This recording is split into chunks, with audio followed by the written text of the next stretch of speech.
देश के किसान को पूरी तरीके से बर्बाद करने के बाद यह बेशरम सरकार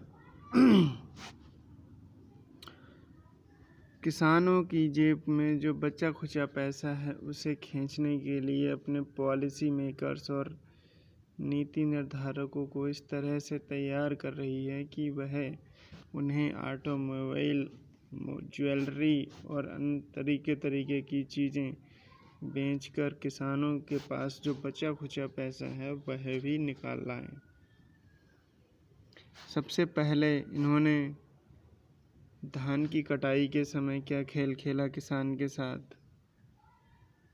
धान की कटाई का जो एमएसपी था वह 1750 तय कर दिया पहले ही, जो कि पिछले बार के एमएसपी से भी कम था। चलो मानसून अच्छा था तो मज़े आपको भी लेने चाहिए भाई। सस्ता खरीद के किसान से आप भी तो बीच में कुछ ना कुछ बनाएंगे उसको।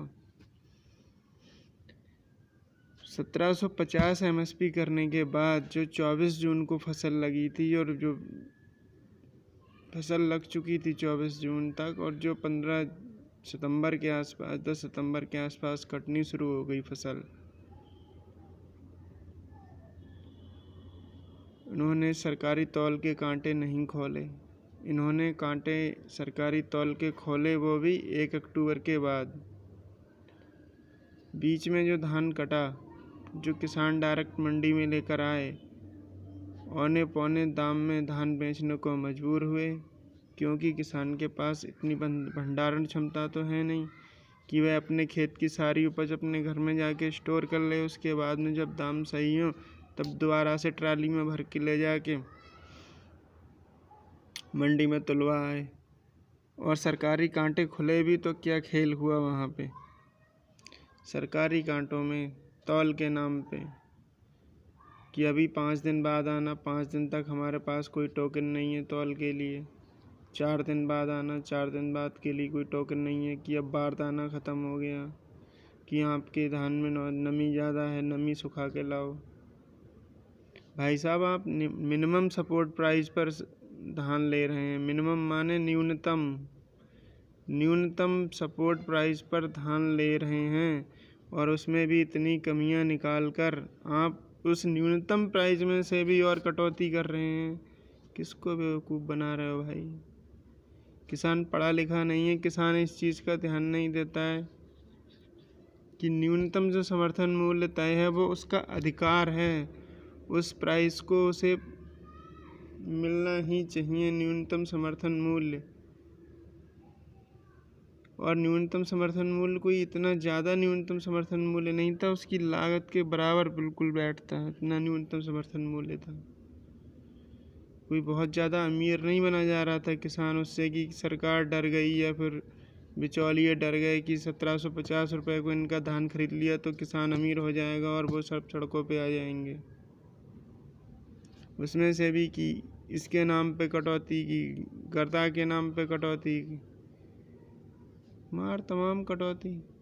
1750 रुपये वाला जो प्राइस का जो मिनिमम सपोर्ट, न्यूनतम समर्थन मूल्य, दोबारा से कह रहा हूँ, न्यूनतम समर्थन मूल्य जो तय हुआ था, वो धान जाके 900 रुपये प्रति कुंटल देने को मजबूर हुआ किसान। सरकारी तौल खुली तो उन्होंने धान लिया नहीं। इस तरह किसान की फसल की बदहाली करने के बाद जब आप किसान की ओर देखते हो कि इसके पास जो बचा खुचा धन है, इससे ये ऑटोमोबाइल खरीदेगा, ज्वेलरी खरीदेगा, इकॉनमी बूस्ट होगी हमारी, आपको शर्म नहीं आती थोड़ी बहुत। किसान की फसल को ऐसे उसमें ये कटौती, वो कटौती, ये समर्थन मूल्य, वो समर्थन मूल्य, इतना काट के उसको इतना नीचा आपने ला दिया है कि वो किसी अदने से भी सरकारी कर्मचारी के सामने खड़ा होने की हिम्मत नहीं कर पाता है। एक अदना सा सरकारी कर्मचारी जो 25,000 30,000 रुपये प्रति माह सैलरी पाता है, उसको अगर जरा सा भी बोल दिया जाए कि एक फ़ाइल एक्स्ट्रा लगेगी आपका काम, मेरा काम पूरा करने के लिए, आप उस फाइल को देखकर सर मेरी बात सुन लीजिए, या मेरी बात समझ लीजिए। तो उस फाइल को खोलने तक अपने सीट से उठ के वो फाइल खोलने के लिए भी उसके लिए अलग से पैसे चाहिए। उसको पाल पोस कर आपने इतना बड़ा कर दिया है कि वो सीट से उठने के भी पैसे लेगा। किसान इतना पागल है कि जो फसल उसने 3 महीने मेहनत करके पैदा की, उसका जो न्यूनतम सबसे कम दाम जो आपने तय किया, ना कि उसने, उसमें से भी कटौती करके दे आपको, उसमें उसके भी आधे रेट पर बेचे, तब तो किसान किसान है। नहीं तो किसान लूट रहा है, किसान ये कर रहा है, किसान वो कर रहा है। कितना गिराओगे किसान को भाई? आप क्या समझते हो? सब लोगों को सर्विस सेक्टर में लाकर खेती बंद कर दोगे, या 4-6 किसान खेती करेंगे, 1% किसान खेती करेंगे और आप देश पाल लोगे? आपकी कंपनियां, आपके कारखाने मैनेजमेंट से चल जाते होंगे, लेकिन 4 किसान अगर खेती करेंगे, कितना भी मैनेजमेंट कर लें, कितना भी आप अपने अधिकारियों को लगा देना, इतना नहीं पैदा कर पाओगे कि पूरे देश को खिला दो। आपका सरकारी धन कम पड़ जाएगा देश के लिए अनाज खरीदने को। अभी भी टाइम है, नीतियाँ संभाल कर किसानों के हित में बनाइए, और कम से कम उन कर्मचारियों को जो किसानों से डायरेक्ट जुड़े हुए हैं, उन्हें इतना समझा दीजिए कि किसान को और परेशान ना करें। किसान जिस दिन आंदोलन करने बैठ गया, उस दिन परेशान हो जाओगे। तहसील में एक अदने से लेखपाल के पास जाओ और उससे कह दो, सर ये फाइल दिखा दो मुझे, ये फाइल देखकर आप मुझे बता दो कि मेरा कहाँ गड़बड़ हुई है, कहाँ नाम बदल गया है, कहाँ नाम चेंज हुआ है। उसके लिए उसको साफ साफ पैसे मांगने में शर्म नहीं आती है।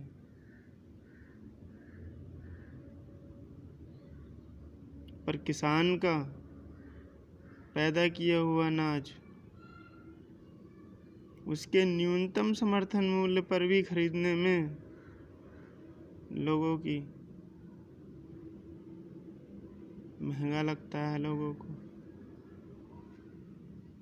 कहते हैं, अरे ये तो बहुत महंगा बेच रहे हैं, ये तो बहुत महंगा है, खाद्यान्न महंगा हो जाएगा तो देश में महंगाई आ जाएगी। महंगाई के नाम पे हर साल भत्ते लेने वाले लोग किसान को न्यूनतम समर्थन मूल्य तक नहीं देते। क्यों दबा रहे हो किसान को इतना भाई? किसान का सब कुछ फ्री में आ रहा है, या आपके समय की कीमत है, किसान के समय की कीमत नहीं है, या आपको ही महंगाई खा रही है, किसान को बिल्कुल नहीं खा रही है।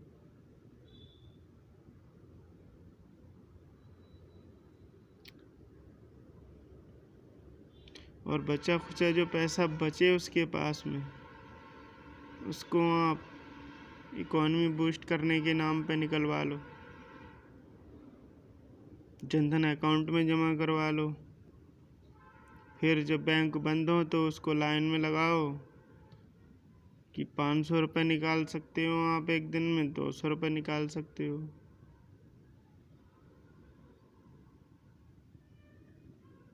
किसान जिस दिन अपनी ठान लिया ना, वो खुद पैदा करके खा सकता है, कपड़े अपने लिए कपास उगाकर बुन सकता है। सर्विस सेक्टर वालों, धुआं फांकते रह जाओगे उस दिन। किसान ने जिस दिन आपको नीचा दिखाने की सोच ली, बहुत खा लिया फ्री का। किसान को किसान की कीमत का, फसल की कीमत का वाजिब दाम देना शुरू कर दो। अन्यथा किसान धीमे धीमे ही सही आंदोलन की राह पर पकड़ लेगा और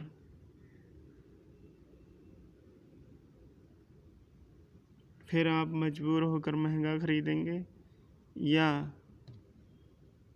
रोडों पर लाइन लगाकर सरकारी डिस्ट्रीब्यूशन सिस्टम का इंतज़ार करेंगे कि कब अनाज आए और कब हमें मिले।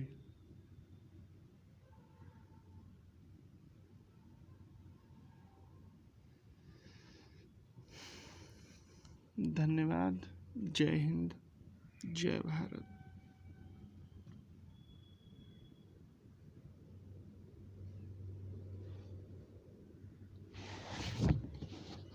इस देश में लोकतंत्र है ना, लोकतंत्र यानी कि प्रजा का तंत्र। तो राज दरबार कर्मचारियों के क्यों लगते हैं? क्यों प्रजा को बेबस और लाचार होकर कर्मचारियों के दरबार में जाना पड़ता है और उनके कहे अनुसार उठा बैठक लगानी होती है? क्यों नहीं दरबार जनता के लगते और कर्मचारी उसके घर पे आके या उसकी चौपाल पर आके उसका समस्या का समाधान करते? जब देश में लोकतंत्र है तो राजा चल के अपने कर्मचारियों के दरबार में जाए और कर्मचारी